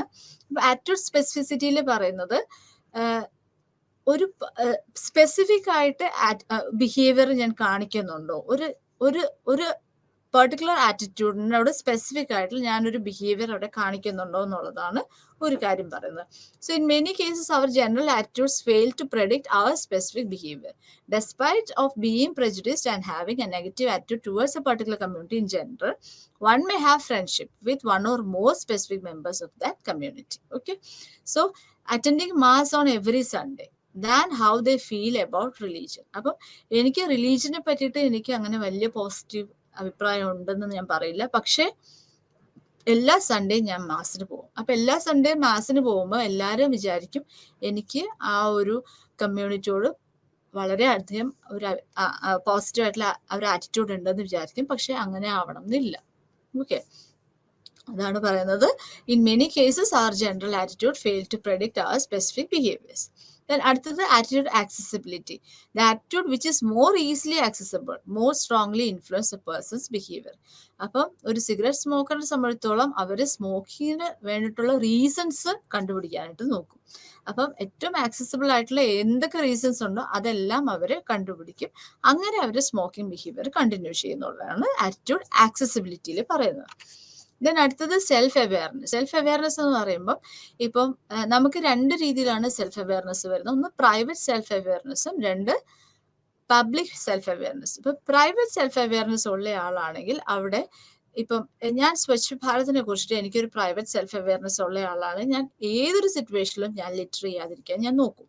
പക്ഷെ ഒരു പബ്ലിക് സെൽഫ് അവെയർനെസ് മാത്രമാണ് എനിക്കുള്ളതെങ്കിൽ ഞാൻ ഫ്രണ്ട്സിന്റെ കൂടെ മാത്രമായിട്ടിരിക്കുന്ന സമയത്ത് ഞാൻ ചിലപ്പം അങ്ങനെ ലിറ്റർ ചെയ്തെന്നിരിക്കാം. ഓക്കെ, അപ്പൊ എനിക്കൊരു പബ്ലിക് സെൽഫ് അവെയർനെസ് ആണ് അവിടെ വരിക. അപ്പൊ പ്രൈവറ്റ് സെൽഫ് അവെയർനെസ് ഉണ്ടെങ്കിൽ ഞാൻ അവിടെ ഇന്റേണലൈസ് ചെയ്യും എൻ്റെ ആ ഒരു ബിഹേവിയർ. അപ്പൊ ഏതൊരു സിറ്റുവേഷനും I will not do littering. അടുത്തത് ആറ്റിറ്റ്യൂഡ് സെർട്ടനിറ്റി. അപ്പൊ ആറ്റിറ്റ്യൂഡ് സെർട്ടനിറ്റിയിൽ പറയുന്നത് നമുക്ക് എത്രത്തോളം നമുക്ക് ആ ഒരു ആറ്റിറ്റ്യൂഡ് ക്ലാരിറ്റി ഉണ്ടോ, എത്രത്തോളം എനിക്കത് അത് കറക്റ്റ് ആണെന്ന് ഞാൻ ചിന്തിക്കുന്നു, അതനുസരിച്ചിട്ട് എൻ്റെ ആറ്റിറ്റ്യൂഡ് സ്ട്രോങ് ആയിട്ടിരിക്കും എന്നാണ് പറയുന്നത്. ദെൻ അതാണ് ആറ്റിറ്റ്യൂഡ് സെർട്ടനിറ്റിയിൽ പറയുന്നത്. ദെൻ അടുത്തത് ആറ്റിറ്റ്യൂഡ് സ്ട്രെങ്ത്. ആറ്റിറ്റ്യൂഡ് സ്ട്രെങ്ത്തിൽ പറയുന്നത് നമ്മൾ 3 ഫാക്ടേഴ്സ് അതിനകത്ത് പറയുന്നുണ്ട്. അപ്പം ആ ഒരു ലിങ്ക്, ആ ലിങ്ക് അതായത് ആറ്റിറ്റ്യൂഡും ബിഹേവിയറും തമ്മിലുള്ള ലിങ്ക് അത് എത്രത്തോളം സ്ട്രോങ് ആണ് അത്രത്തോളം നമ്മൾ ആ ഒരു ബിഹേവിയർ നമ്മൾ കാണിക്കും. ആ ഒരു ആറ്റിറ്റ്യൂഡിന്റെ സ്ട്രെങ്ത് എത്രത്തോളം വരുന്നു അത്രത്തോളം ഞാനൊരു ബിഹേവിയർ കാണിക്കുന്ന പറയുന്നത്. For example attitudes towards recycling, അതിൻ്റെ ഒരു സ്ട്രെങ്ത് അനുസരിച്ചിട്ട് ഞാൻ റീസൈക്ലിംഗ് പ്രോഗ്രാംസിൽ ഞാൻ അറ്റൻഡ് ചെയ്യും. അതുപോലെ ഒരു പെർട്ടിക്കുലർ പൊളിറ്റിക്കൽ കാൻഡിഡേറ്റിനോട് എനിക്കൊരു പോസിറ്റീവ് ആറ്റിറ്റ്യൂഡ് ആണെങ്കിൽ അത് ശരിക്കും എൻ്റെ ആ ഒരു വോട്ടിംഗ് ബിഹേവിയറിനെ കാണിക്കും, അല്ലെങ്കിൽ വോട്ടിംഗ് ബിഹേവിയറിൽ അത് കറക്റ്റ് ആയിട്ട് പ്രെഡിക്റ്റ് ചെയ്യുന്നുള്ളതാണ് മനസ്സിലാക്കേണ്ടത്. ഇപ്പൊ സ്ട്രെങ്ത് എത്രത്തോളം ഉണ്ടോ അത്രത്തോളം എൻ്റെ ആ ഒരു ബിഹേവിയർ അവിടെ കാണാനുള്ള പോസിബിലിറ്റി വരുന്നുണ്ട്. Okay, so these all shows the relationship between attitude and behaviour. ഇതിൽ വരുന്നത് ഒന്ന് ആറ്റിറ്റ്യൂഡ് സ്പെസിഫിസിറ്റി വരുന്നുണ്ട്, then attitude accessibility. Attitude specificity എന്ന് പറയുമ്പോൾ in many cases are general attitudes fail to predict our specific behaviours. Attitude accessibility എന്ന് പറയുമ്പോൾ it's attitude that is more easily accessible, more strongly influence the person's behaviour. അപ്പം ഞാൻ smoking ചെയ്യുന്ന ഒരു വ്യക്തിയാവുമ്പം generally എപ്പോഴും ഞാൻ ശ്രമിക്കുന്നത് സ്മോക്ക് ചെയ്തിട്ട് ഹെൽത്തിനെ ഒന്നും ഒരു രീതിയിലും ബാധിക്കാത്ത ആളുകളെ, സ്മോക്കിംഗ് ചെയ്യാതെ ലങ് ക്യാൻസറും അങ്ങനത്തെ ഇഷ്യൂസ് ഒക്കെ വരുന്ന ആളുകളെയും ഇവരെയൊക്കെയാണ് ഞാൻ പെട്ടെന്ന് ഓർത്തെടുക്കുക. ബിക്കോസ് എനിക്ക് എൻ്റെ സ്മോക്കിംഗ് ബിഹേവിയറിനെ റീസൺ കൊടുത്തേ പറ്റുള്ളൂ. ഓക്കെ, അല്ലെങ്കിൽ അതിനെ ഞാൻ ജസ്റ്റിഫൈ ചെയ്തേ പറ്റുള്ളൂ. ദെൻ സെൽഫ് അവെയർനെസ് എന്ന് പറയുമ്പോൾ എനിക്ക് if I have A private self awareness ഞാൻ ലിറ്റർ ചെയ്യില്ല. ഒരു സിറ്റുവേഷനിലും സ്വച്ഛ് ഭാരത് എന്ന് പറയുന്ന ഒരു കോൺസെപ്റ്റ് ഞാൻ ഹോൾഡ് ചെയ്യും. പക്ഷേ എനിക്കൊരു പ്രൈവറ്റ് സെൽഫ് അവെയർനെസ് മാത്രമേ ഉള്ളെങ്കിൽ ഞാൻ ചിലപ്പോൾ ഫ്രണ്ട്സ് മാത്രമേ ഉള്ളൂ അല്ലെങ്കിൽ എൻ്റെ റിലേറ്റീവ്സ് മാത്രമല്ലേ ഉള്ളൂ എന്ന് പറയുന്ന അവസ്ഥയിൽ ഞാൻ ചിലപ്പോൾ ലിറ്റർ ചെയ്തെന്ന് വരാം. ദെൻ ആറ്റിറ്റ്യൂഡ് സെർട്ടനിറ്റിയിൽ പറയുമ്പോൾ 2 കമ്പോണൻസാണ് പറയുന്നത്. ഒന്ന് ആറ്റിറ്റ്യൂഡ് ക്ലാരിറ്റി എത്രത്തോളം ഉണ്ട്, അത് എത്രത്തോളം കറക്റ്റ് ആണെന്ന് ഞാൻ ചിന്തിക്കുന്നുണ്ട്, അല്ലെങ്കിൽ വാലിഡ് ആണ്, അല്ലെങ്കിൽ അപ്രോപ്രിയേറ്റ് ആണ്, അത് ഹോൾഡ് ചെയ്യേണ്ട ഒരു ആവശ്യമുണ്ട് എന്ന് ഞാൻ ചിന്തിക്കുന്നുണ്ട്. അതനുസരിച്ചിട്ടാണ് ആറ്റിറ്റ്യൂഡ് സെർട്ടനിറ്റി വരുന്നത്. ദെൻ ആറ്റിറ്റ്യൂഡ് സ്ട്രെങ്ത്, അപ്പൊ എത്രത്തോളം ആ ലിങ്ക് എത്രത്തോളം സ്ട്രോങ് ആണ് അത്രത്തോളം എൻ്റെ ബിഹേവിയറിൽ അത് കാണാൻ സാധിക്കും. Next stereotype, prejudice and discrimination. Stereotype എന്ന് പറയുമ്പോൾ എന്താണ്? It's a belief that some traits and characteristics are shared by the members of a particular social groups. For example, females എന്ന് പറയുമ്പോൾ വാം ആൻഡ് ഡിപ്പെൻഡന്റ് ആയിരിക്കും, മെയിൽസ് എന്ന് പറയുമ്പോൾ competent and independent ആയിരിക്കും, boys അവർ സയൻസ് ഗ്രൂപ്പ് ആയിരിക്കും, girls അവർ arts and literature group ആയിരിക്കും. ഇതാണ് സ്റ്റീരിയോടൈപ്പ് എന്ന് ഉദ്ദേശിക്കുക. അപ്പൊ എൻ്റെ ഒരു ബിലീഫാണ്, ഒരു പെർട്ടിക്കുലർ സോഷ്യൽ ഗ്രൂപ്പിൽ ആയതുകൊണ്ട് തന്നെ അവർ ഹോൾഡ് ചെയ്യുന്ന ട്രേറ്റ്സ് ആൻഡ് ക്യാരക്ടറിസ്റ്റിക്സ് ഇതായിരിക്കും എന്നുള്ള എൻ്റെ ഒരു ബിലീഫാണ് അവിടെ വരുന്നത്. Okay, so that is stereotype. And similar to schema, സ്റ്റീരിയോടൈപ്സും ശരിക്കും പറയുന്നത് നമ്മൾക്ക് ഒരു സോഷ്യൽ ഇൻഫർമേഷനെ ക്ലാസിഫൈ ചെയ്യാനും മനസ്സിലാക്കാനും റിട്രീവ് ചെയ്തെടുക്കാനും ഒക്കെ നമ്മളെ സഹായിക്കും എന്നാണ് പറയുന്നത് ഇത്തരത്തിലുള്ള stereotypes. Okay, thus we classify people based on the group. അപ്പം സ്ത്രീകളല്ലേ, അപ്പൊ അവരോട് ഈ രീതിയിൽ പെരുമാറാം, അല്ലെ പുരുഷന്മാരല്ലേ അവരോട് ഈ രീതിയിൽ പെരുമാറാം എന്ന് നമ്മൾ ചിന്തിക്കുന്നു. സോ ഇതെല്ലാം ആ ഒരു സ്റ്റീരിയോടിപ്പിക്കൽ ബിലീഫിൽ നിന്നാണ് വരുന്നത്. Thus, we classify people based on the group they belong to, and in understanding and interpreting their behavior, we utilize the cluster of traits that we stereotypically believe associated with that group. Then, അടുത്തത് prejudice പറയുന്നത്. prejudice എന്ന് പറയുമ്പോൾ എന്താ? അതൊരു മുൻവിധി എന്ന് നമ്മൾ പറയാം. So prejudice is defined as a feeling. അത് പൊതുവേ നമ്മൾ പറയുമ്പോൾ ഒരു നെഗറ്റീവ് ഫീലിങ്ങിനെയാണ് നമ്മൾ prejudice എന്ന് പറയുക. ടുവേർഡ്സ് എ പേഴ്സൺ, ഒരു വ്യക്തിയോടടുത്താണ് നമ്മളത് വരുന്നത്. Exclusively on the basis that the person is member of a particular social group.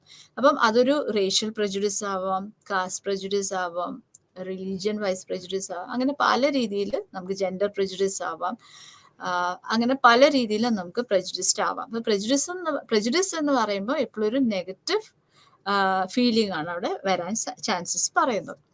Thus, a person prejudiced towards a particular social group expresses negative emotions for the members of that particular group. Gordon Allport has referred prejudice as an antipathy based upon a faulty and inflexible generalization. അപ്പോൾ അതൊരു ആന്റിപ്പതിയാണ് നമ്മൾ അതിനകത്ത് പറയാം. അത് മിക്കവാറും അതൊരു faulty അല്ലെങ്കിൽ inflexible ആയിട്ട് ജനറലൈസ്. അപ്പൊ നമ്മൾ അതിനെ എതിർത്തല്ല, അതല്ല അങ്ങനെയല്ല എന്ന് പറഞ്ഞു കഴിഞ്ഞാലും ഇല്ല ഞാനിത് വിശ്വസിക്കില്ല, ഞാൻ ഈ രീതിയിലേ ചിന്തിക്കുള്ളൂ, ഈ ഒരു പെർട്ടിക്കുലർ ഗ്രൂപ്പുകാർ ഈ ഒരു രീതിയിലാണ്, അതിനകത്ത് നീ ഇനി പറഞ്ഞ് ഒരു മാറ്റവും വരുത്തണ്ട എന്നാണ് നമ്മൾ പറയാം. സോ അത്രയും ഒരു സ്ട്രോങ് ഹോൾഡഡ് ആയിട്ടുള്ള ഒരു ആറ്റിറ്റ്യൂഡാണ് അവിടെ വരുന്നത്. And prejudice is further referred to as an implicit or covert association between a person's being member of a particular social group and the evaluative emotional response a prejudiced person expresses towards that person. Okay. ഇനി എങ്ങനെയാണ് ഈ prejudice develop ചെയ്യുക? So sources of prejudice.